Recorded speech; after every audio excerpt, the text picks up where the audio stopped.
Lo habíamos anunciado antes de ir a la pausa.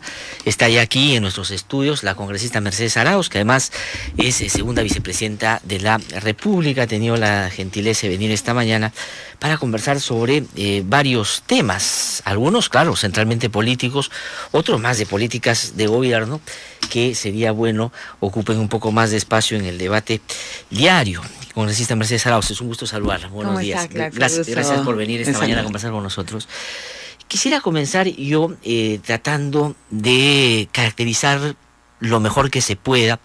¿Cuál es un poco la línea de interpretación que tiene el gobierno en su representación parlamentaria, pero también el Ejecutivo, de cómo relacionarse sobre todo con el fujimorismo? Que creo que ese es un asunto que no se ha logrado con claridad establecer.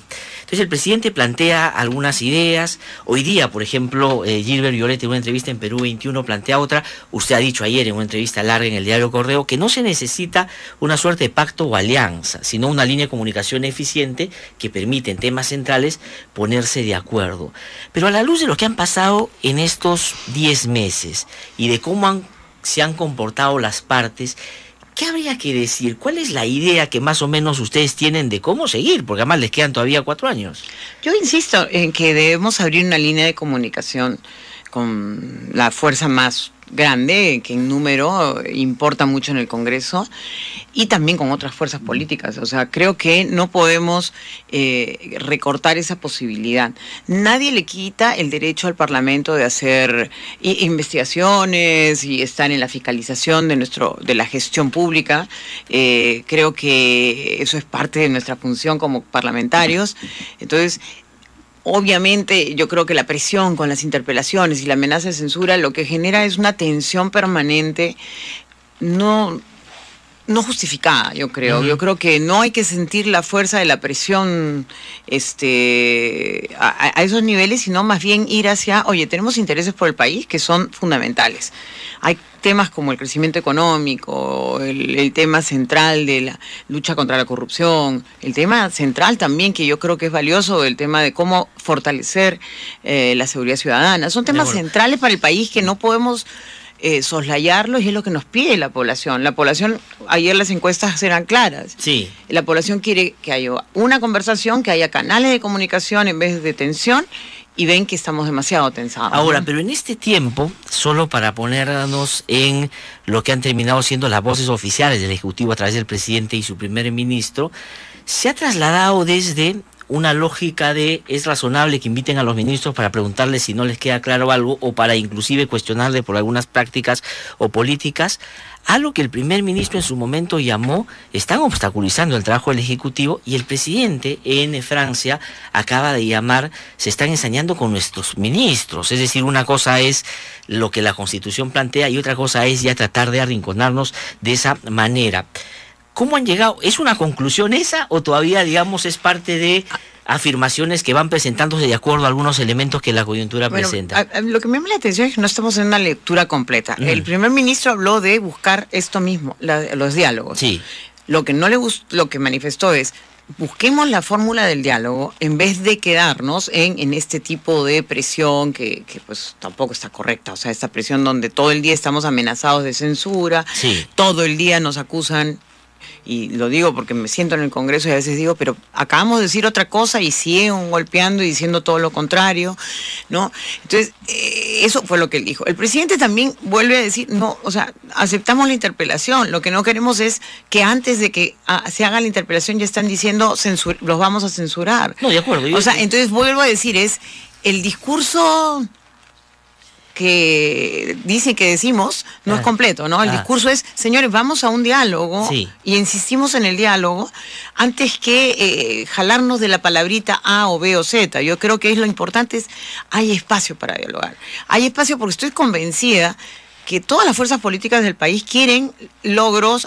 En algunos espacios vamos a estar con diferencias, pero en particular, Fuerza Popular quiere logros que son comunes. Claro, pero justamente, señora congresista, tal vez ahí está el problema. No en el cómo ustedes entienden la relación con el Congreso, sino como el fujimorismo entiende la relación con ustedes. Si yo lo que he venido sosteniendo hace ya bastante tiempo es que el fujimorismo no quiere ese diálogo y lo que quiere es establecer o marcar la cancha para tratar de ir empujando el gobierno hasta una situación lo más incómoda que sea posible. digamos, hay algunos, sentado ahí, por ejemplo, una persona ajena al gobierno como el ex primer cateriano, dice que él ve clarísimo un empuje hasta lo que podría ser un escenario para la vacancia, y hay muchos que están sosteniendo eso. Entonces, tal vez no está en lo que ustedes quieran con ellos, sino si ellos ya tienen una cosa predeterminada de lo que quieren de ustedes. Mira, esta teoría de que buscan la vacancia del presidente no es una cosa confirmada. Y mientras tanto, yo prefiero pensar de que hay cosas que van a importarle, que es la gobernabilidad. La vacancia implicaría una situación de ingobernabilidad que no le asegura a nadie que va a ganar las elecciones, ¿ok? Ni nada por el estilo. Así que creo que deberíamos pensarlo de una manera más madura. Sí. O sea, ¿quiénes? ¿Ellos? Todos. O digamos todos, quienes todos. creemos que es parte de lo que puede suceder también, ¿no? También piensan algunos que están, y les doy todo el derecho de hacer sus hipótesis, pero personalmente creo que esa hipótesis debe ser una hipótesis en la cual no debemos jugar. Eso es un escenario muy riesgoso para todos.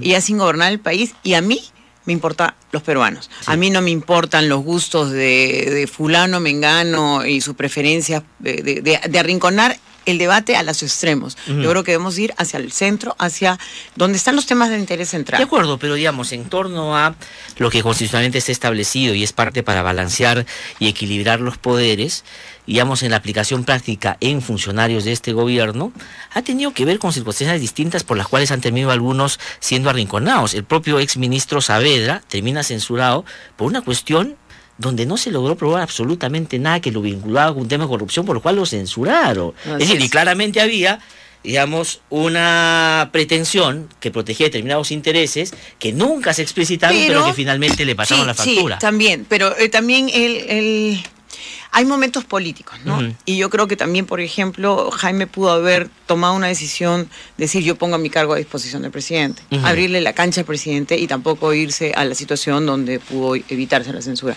Hubo opciones, ¿te das cuenta? Sí. Y en el caso de Martín Cervera sí se tomó sin juzgar que él esté involucrado, por supuesto, en corrupción. Estoy segura que es un hombre que está limpio, pero no presionar hasta el nivel de irse al límite. Por ejemplo, de Martín es justamente evitar ir al límite y no golpear al gobierno en un espacio que ya sea políticamente claro, difícil, pero su salida tampoco ha terminado de resolver el problema. No, porque inmediatamente después de que Martín Vizcarra salió, hay algunas voces que pedían que salga también de la vicepresidencia. Y tal vez eso era más transparente en torno a la agenda que algunos tienen que la propia cabeza del ministro de Transporte. Sí, claro, esos fueron algunos, ¿no? Y tienen nombre y apellido los que declararon, pero luego salieron a desmentir. La posición del partido fue no queremos que salga de ser vicepresidente. Ya, porque digamos era inconducente en términos legales, pero si hubiera sido posible, yo creo que apuntalaban a una salida ahí también. Sí, claro, algunos están en esa onda y yo no dudo que hay algunos termocéfalos en un lado, como podemos encontrar termocéfalos en otras posiciones. O sea, hay gente que tiene la cabeza caliente, digamos, y quiere la combate y la guerra. Hay otros que pretenden realmente el diálogo y yo estoy convencida de que hay gente en el Partido de Fuerza Popular que sí quieren también sentarse a conversar. Lo de Basombrío, ¿cómo se tiene que ver? ¿En qué perspectiva? ¿En qué es razonable que a esas alturas un ministro vaya a explicar? ¿O aquí claramente vemos la buscar de la sinrazón para tratar de... Ha habido algunos que buscan la sinrazón, pero hay otros que esperan la correcta explicación. Ahora, las preguntas son bastante genéricas, ¿no? Las preguntas, y yo estoy segura que el plan de acción, o sea, la estrategia y el plan de acción que ha tomado el ministro Basombrío es bastante sólido, que ha tenido resultados. Lo que hay que hacer es permanente, ¿no?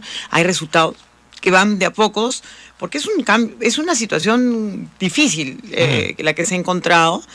Y sin embargo podemos encontrar estadísticas que no son propias del gobierno, sino son estadísticas del INEI, en la encuesta nacional de hogares, que muestran algunas mejoras importantes en victimización, que se ha reducido la extorsión, sobre todo en algunas zonas del país que eran típicas de extorsionadores. Ahora, pero lo van a interpretar y probablemente lo censuren, porque dicen que es un gobierno que está favoreciendo al Moadef y al terrorismo que crezca en nuestro país. O que finalmente se hayan producido violaciones, lo que es dramático, terrible y condenable de todo punto de vista, en una comisaría en Huánuco, y que eso puede estar pasando en otros países también. Para que vea usted que hay una lógica de lo que el gobierno tiene que explicar como políticas y otra lógica es de buscar algún argumento popular y demagógico para tratar también, pero nosotros, por ejemplo, dentro del Congreso hemos apoyado las posturas del fujimorismo sobre el tema de sancionar la apología al terrorismo. O sea, que hay claridad también de nuestra voluntad de mostrar que estamos de acuerdo en que estas acciones el no tener un marco legal adecuado nos impedía poder hacer que la policía intervenga, porque después, ¿qué hacíamos? A los policías los sancionaban. No, sin duda. No, por actuar fuera del marco de la ley. Digamos, la insatisfacción del opositor en torno a lo que ustedes están haciendo. Es decir, es como que ellos no entienden gestos de buena voluntad en términos políticos. Ese es un juicio cuando que ustedes no van tengo avanzando hacia, digamos, algunas cosas que ellos piensan también. Yo no tengo ese juicio, ¿eh? Ese juicio efectivamente es válido y puede ser una interpretación de la verdad totalmente válida, pero tengo yo una mirada donde dentro del Parlamento, a pesar de las diferencias, hemos logrado también encontrar puntos de encuentro. Y por eso mismo convoco e invoco esos puntos de encuentro. Y hay muchos parlamentarios que sirven para ese diálogo. Ese diálogo que no es un diálogo para conseguir prebendas, es un diálogo para realmente lograr cambios. Y hemos logrado, por ejemplo, yo lo veo desde el lado de la comisión que he estado trabajando. Felizmente hemos tenido esos espacios de concertación, dejamos tiempos, dejamos madurar las cosas, avanzamos y avanzamos. Y se han logrado aprobaciones de ideas muy buenas que tiene algunos miembros de Fujimorismo, se han avanzado como propuestas legislativas y que han llegado al Pleno, y otras que también vienen del Ejecutivo y que también son buenas iniciativas, que creo que si hacemos ese ejercicio ya más de fondo, creo que el país nos lo va a agradecer mucho más. Sí, yo creo, pero digamos, también hay otras cosas. El ministro Torne, ¿qué suerte va a correr? Porque, digamos, si su análisis es: Saavedra no debió llevar al extremo la situación y no poner en riesgo al propio gobierno.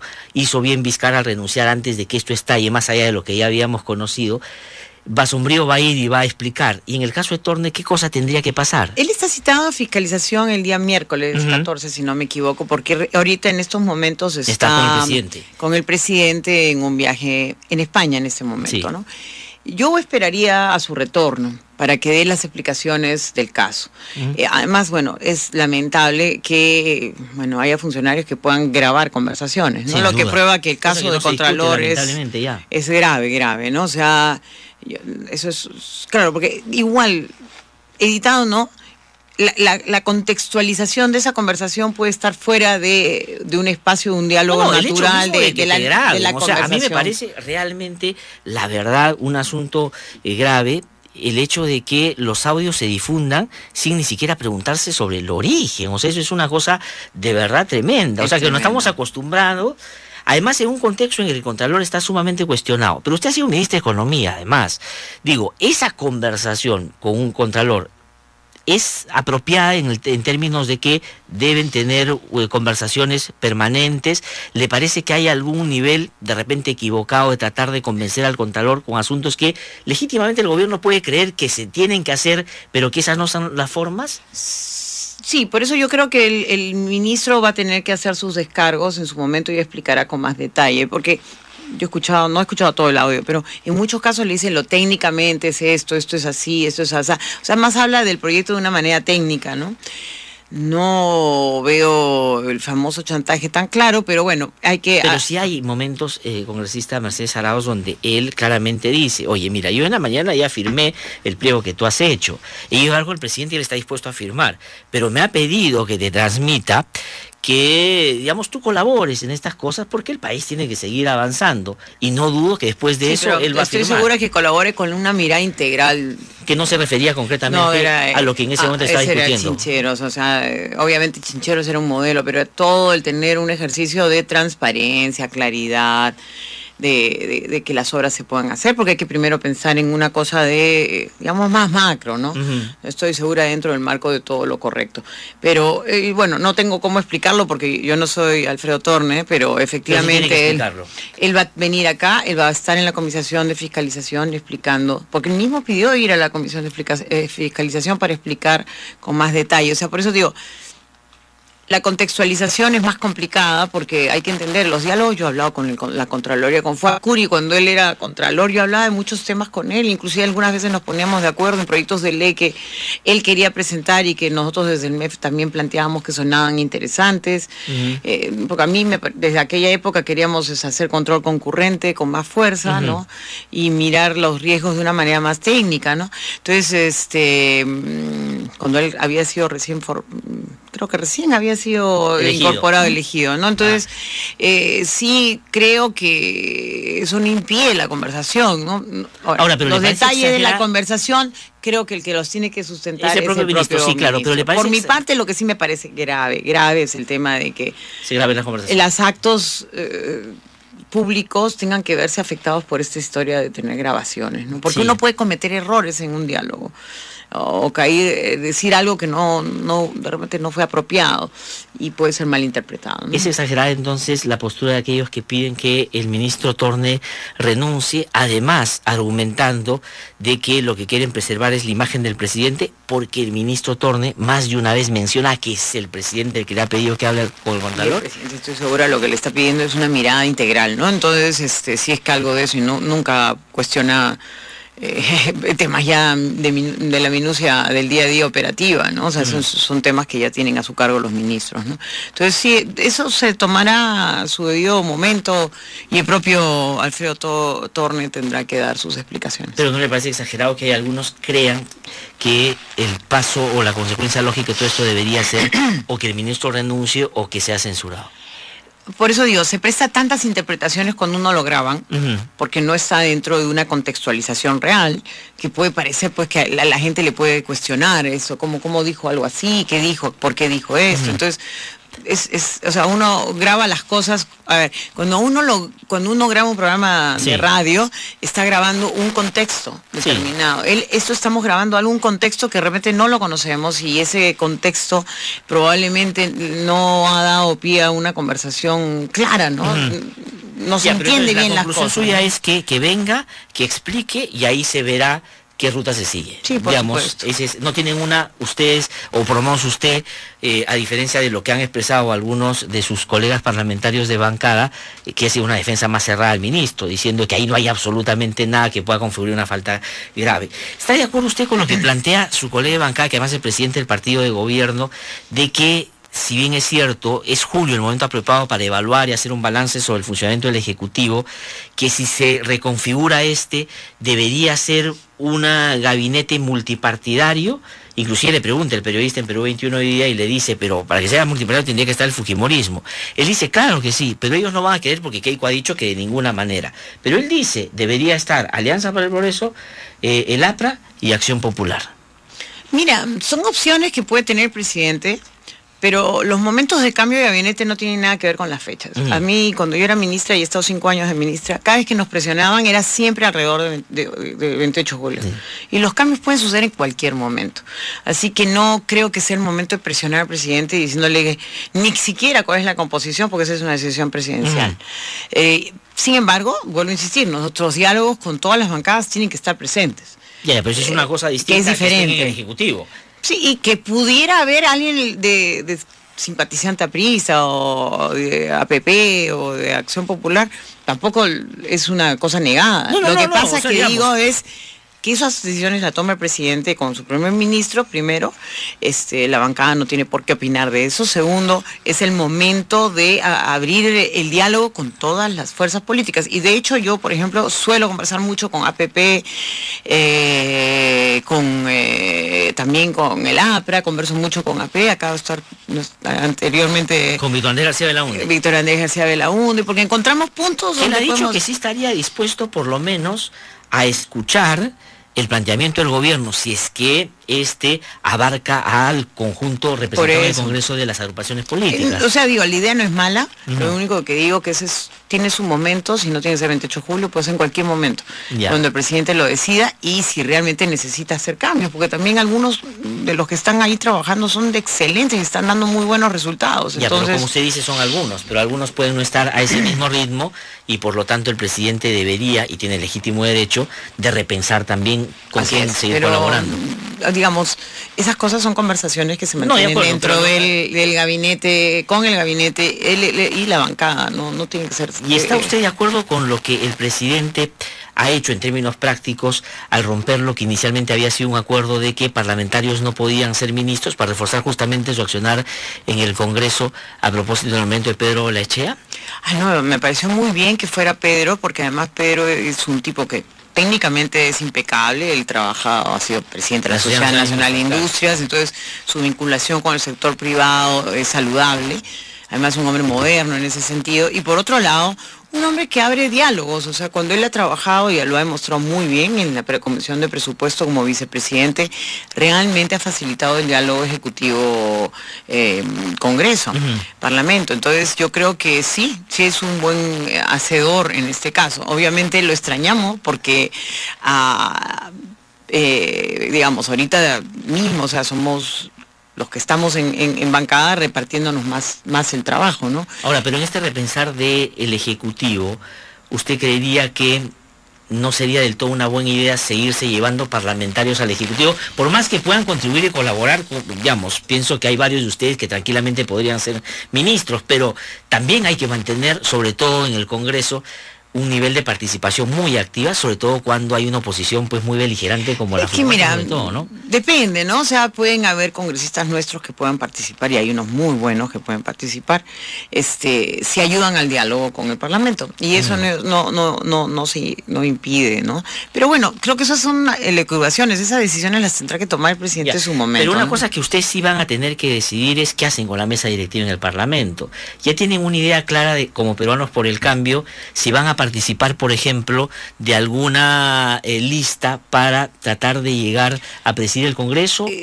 Mira, no, porque en principio parece que va a ser la misma lista anterior y como los votos son tan grandes que ya para qué debatirnos, ¿no?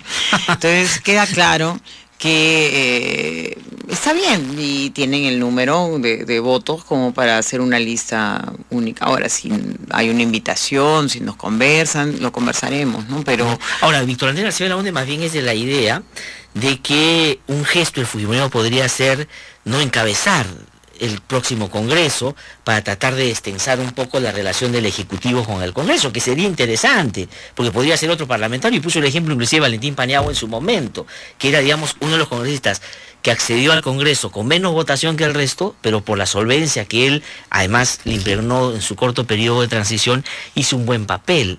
¿Se podría habilitar eso como una posibilidad? No, en este momento yo creo que ellos ya tienen inclusive elegido quién sería el presidente del Congreso. ¿Le entusiasman los nombres? Pues sí, puede ser Cecilia Chacón, puede ser Luis Galarreta. Bueno, gente experimentada, ¿no? Ambos. Pero muy beligerante también, ¿ah? Creo porque les ha tocado ese rol durante este periodo, entonces me imagino que ya asumiendo el rol de presidencia tomarán el rol de la presidencia. Yo creo, por ejemplo, el rol que ha hecho Luz Salgado, impecable, su trabajo es impecable, y converso mucho con ella, por ejemplo, porque sí es una persona que ha sabido manejar muy bien el Congreso en su rol de manejar un debate de la manera más alturada, ¿no?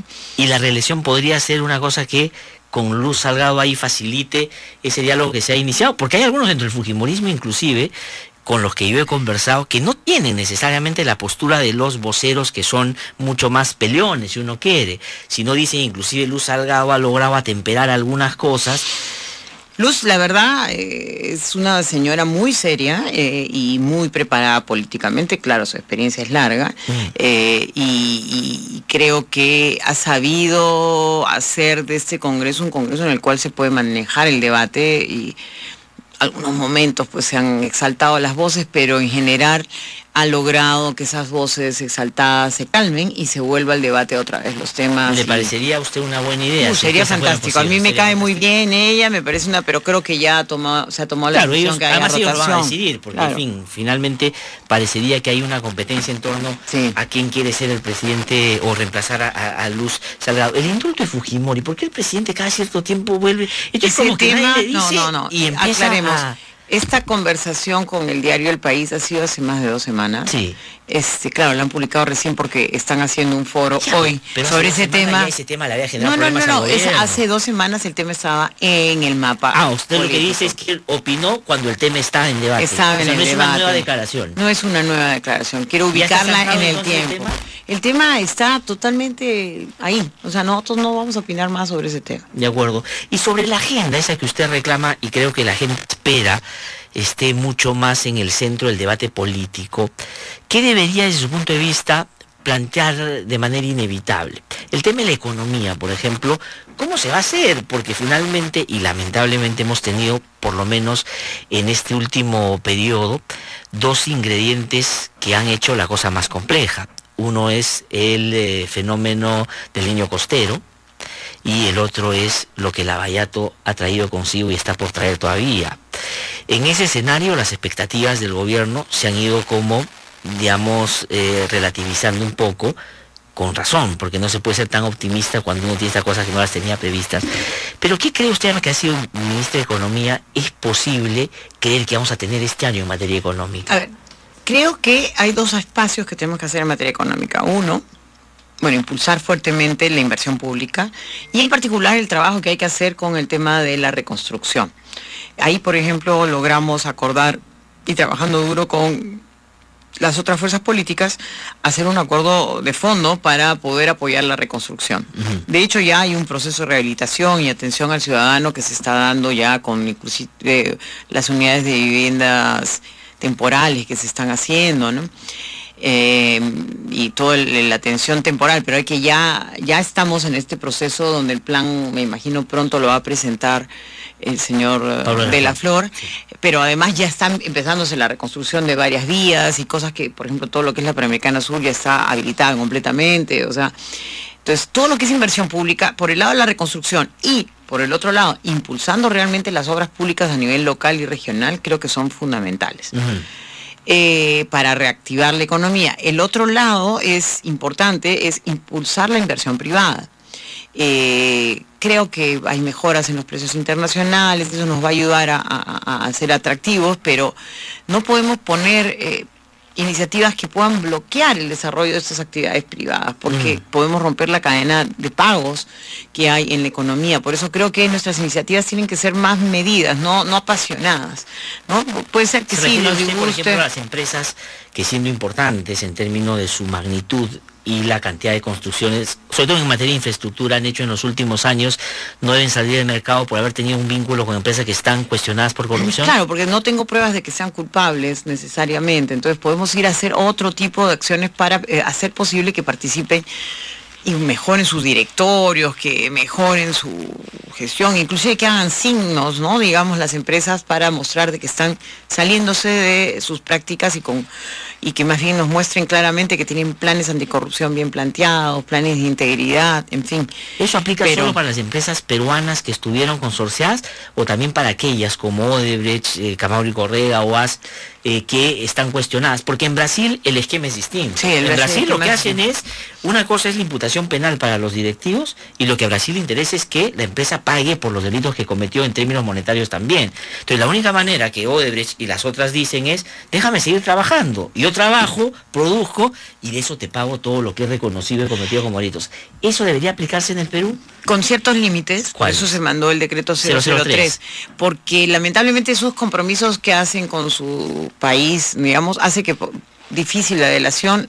Allá están poniendo condiciones para, no soy una experta, pero están condicionando para que acá no sean juzgados ni evaluados, entonces nos hace más difícil. Tenemos que asegurarnos de que hay una reparación civil, en este caso para el Estado peruano, ¿no? Entonces ahí se marcaba claramente, dejándolas trabajar en el Estado peruano. A ellos dejándolos operar y que, por ejemplo, si hacen una venta, por ejemplo, el caso de Olmos, ¿no? Que vendieran la operación, se resguarda los fondos que pueden ser aquellos que nosotros pudiéramos usar como reparación civil. Ajá, pero se calcula una reparación, se les cobra, se les deja operar. No, ellos venden. Claro. A otro operador y de eso y ya eso, de esa parte. Además el 003 plantea que el Ministerio de Justicia sea un poco el tamiz para poder evaluar si que las operaciones son legales o no. Las procuradurías y el diálogo con la Fiscalía, ¿no? Porque sí, efectivamente tenemos que estar seguros de que pudieran pasar cosas que no hagan que proveedores o gente que está operando, o sea, la gente que está sembrando en un determinado lugar o que usa una determinada carretera, no se vean afectados, ¿no? Sí, entonces, la idea es procurar que éstas cumplan con lo que está establecido. Pero es muy difícil, y esa es parte de la discusión también, que las empresas, sobre todo aquellas vinculadas a consorcios con empresas que ya claramente en Brasil han ellas mismas expresado que cometieron algunos delitos, no hayan sabido en términos de que esto es, digamos, es posible. Es muy difícil imaginar que todas las coimas las pague de parte solamente una empresa, pero que el consorciado se beneficie inclusive de lo que ellas puedan obtener por las mismas. Sí, pero el tema fundamental, y es un derecho constitucional, es la presunción de inocencia. O sea, no me pueden, si no me he confesado culpable, si no si mi empresa dice que nunca han participado, entonces hay que hacer el ejercicio de probarlo, no al revés, ¿no? Entonces, no podríamos hacerlo sobre la base de sospechas si es que no hemos hecho una acusación formal.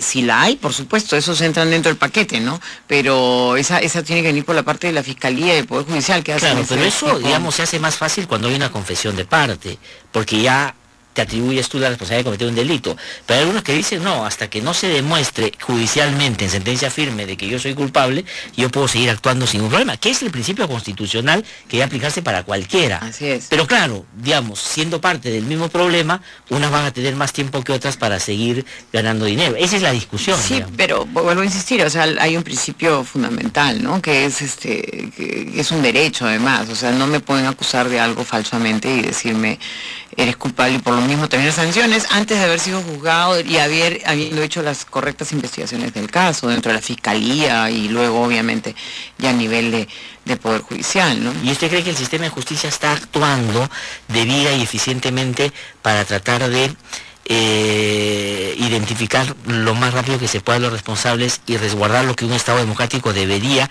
que es, digamos, la cautela de la reparación civil y determinar, digamos, la magnitud de estos problemas? Mira, creo que podría tener más acción, se le ha dado los recursos, hay casos de jueces que liberan a personas que son presuntamente vinculadas a estos actos delictivos y eso sí nos preocupa, ¿no? Hablo particularmente del caso Moreno, ¿no? Porque es esta independencia de los jueces, obviamente para tomar sus decisiones, ¿no? Pero yo creo que todos los jueces deben cuidarse para que se haga el debido proceso siempre, ¿no? Y en el caso del expresidente Alejandro Toledo, ¿cree usted que están haciendo los esfuerzos que son posibles para tratar de que primero la detención para extradición se dé y luego para que pueda someterse a la justicia? Yo creo, mira, no soy abogada, por eso temo equivocarme al decir algo, pero entiendo yo que por parte del Ejecutivo se ha hecho todo lo que tiene que hacerse, ¿no? Y apoyando al Poder Judicial para que mande la información, por qué a este señor se le ha dado prisión preventiva y cuáles son las imputaciones, o sea, darle toda la explicación.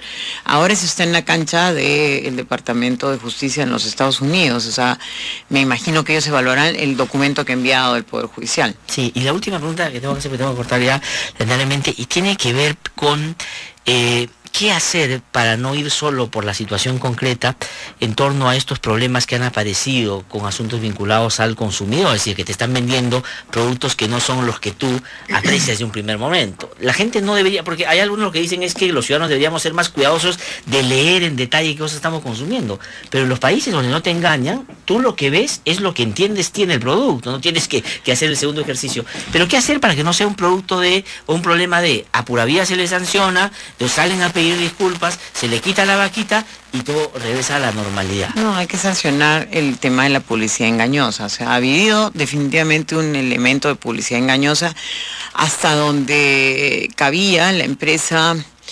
A ver, el gobierno anterior, creo que hasta 2014 le llamaba producto lácteo, no lo llamaba leche. Después creo que en el 2015 sacan un reglamento o algo así donde lo llaman leche, ¿no? Aunque dice leche con soya y otros aditivos, ¿no? En la etiqueta. Pero efectivamente ha habido un tema de publicidad engañosa muy mal manejada además por la empresa en su comunicación social al explicar los hechos. No es que sea un producto dañino a la salud, por si acaso, tampoco hay que exagerar. El IGESA yo creo que ha actuado dentro del marco de lo que sea, pero de la ley, pero El tema es que tenemos que ser conscientes también, los sectores empresariales no pueden abusar de su posición de dominio en el mercado para hacer esta venta o esta imagen engañando al ciudadano. Y sí, efectivamente, las autoridades, DIGESA, DIGEMI, Indecopi, tienen un rol que cumplir en la supervisión de que no haya esta publicidad engañosa, ¿no? Ahora, pero frente al predominio en el mercado o a los monopolios que puedan existir en algunos rubros, el propio presidente Kuczynski, de candidato aquí, conversando, él dijo que una de las cosas que iba a hacer es sacar una ley antitrust, que sacar, digamos, algo que pueda evitar justamente que estas cosas pasen.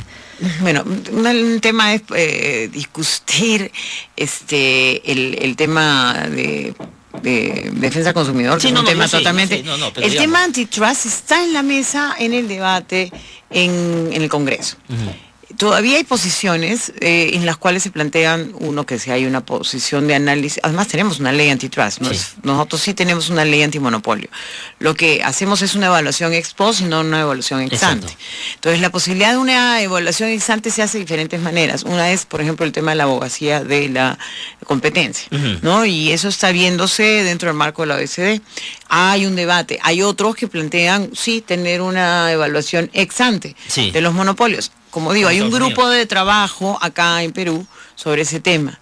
Hay que mirar las realidades también. Sí, en Estados Unidos y en Europa existe también, pero son los tamaños de empresas que estamos hablando, ¿no? O sea, son empresas multinacionales con el tamaño del mercado geográfico de gigante y pueden tener una posición de dominio.